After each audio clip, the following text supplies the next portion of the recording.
लोकसभा चुनाव 2024 के बाद से ही यूपी का सियासी माहौल कुछ ठीक नहीं लग रहा है। नमस्कार, न्यूज़ वन इंडिया देख रहे हैं आप और मैं हूं आपके साथ गुलशन।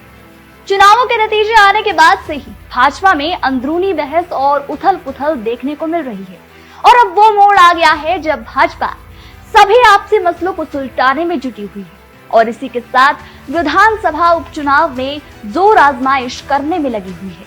तो वहीं बीते कुछ दिनों से यूपी की भाजपा का माहौल गर्म दिखाई दे रहा है, जिसके चलते ऐसा लग रहा है कि क्या बीजेपी में कोई नया फेरबदल होने वाला है या फिर यूपी को ही एक नया रूप मिलने वाला है। यूपी के डिप्टी सीएम केशव प्रसाद मौर्य के भाषण का वो तीखा वार और लखनऊ से लेकर दिल्ली तक लगातार चल रही भाजपा के भीतर की बड़ी बैठक और मुलाकातें साफ तौर पर बता रही हैं कि भाजपा में इस वक्त कुछ सियासी कलह मची हुई है और यही वजह है कि इसको लेकर लखनऊ से दिल्ली तक काफी चर्चाएं हो रही है। आखिर ये माजरा क्या है, आइए आपको सिलसिलेवार तरीके से बताते हैं यूपी में इस वक्त चल रहे केशव चैप्टर की पूरी कहानी। दरअसल बीते रविवार को यूपी के डिप्टी सीएम केशव प्रसाद मौर्य मुख्य कार्यकारिणी की बैठक में शामिल हुए, जहां पर वो अपने भाषण और योगी पर ताबड़तोड़ बयानबाजी को लेकर चर्चाओं में आ गए। और ऐसा तब हुआ जब मुख्यमंत्री योगी आदित्यनाथ फ्रंट सीट पर उनके सामने ही बैठे थे और उस दौरान वहां पर जेपी नड्डा भी मौजूद थे। आखिर क्यों योगी और केशव के बीच तकरार बढ़ती जा रही है, इस पर हम बात करेंगे, लेकिन उससे पहले जरा आप इस वीडियो में देखिए कि केशव ने उस दिन भाषण में क्या कहा था।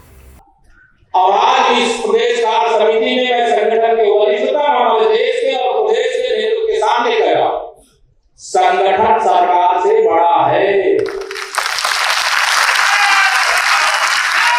तो देखा आप सभी ने, डिप्टी सीएम के इसी बयान के बाद हर तरफ ये कयास लगाए जाने लगे कि क्या यूपी में भाजपा का आपसी माहौल खराब चल रहा है। और फिर उसके बाद केशव प्रसाद मौर्य मंगलवार को चले आते हैं दिल्ली, जहां पर वो भाजपा चीफ जेपी नड्डा से मुलाकात करते हैं। वैसे दिल्ली में केशव की नड्डा से मीटिंग को लेकर ये जानकारी निकलकर सामने आई है कि केशव मौर्य और भूपेंद्र चौधरी को नड्डा ने दिल्ली खुद ही मिलने को बुलाया था और ये बैठक सरकार के बीच चल रहे आपसी तनाव को कम करने के उपायों को लेकर चर्चा करने के मकसद से रखी गई थी।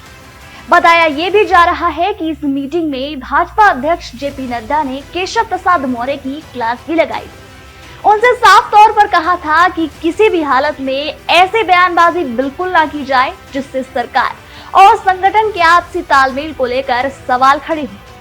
इन्हीं सब चीजों के चलते अब लगातार सवाल उठ रहे हैं कि क्या केशव मौर्य सीएम योगी से इन दिनों नाराज चल रहे हैं। क्या यूपी में योगी का सफर खत्म होने वाला है? क्या यूपी से बीजेपी को मिली हार का यही परिणाम है?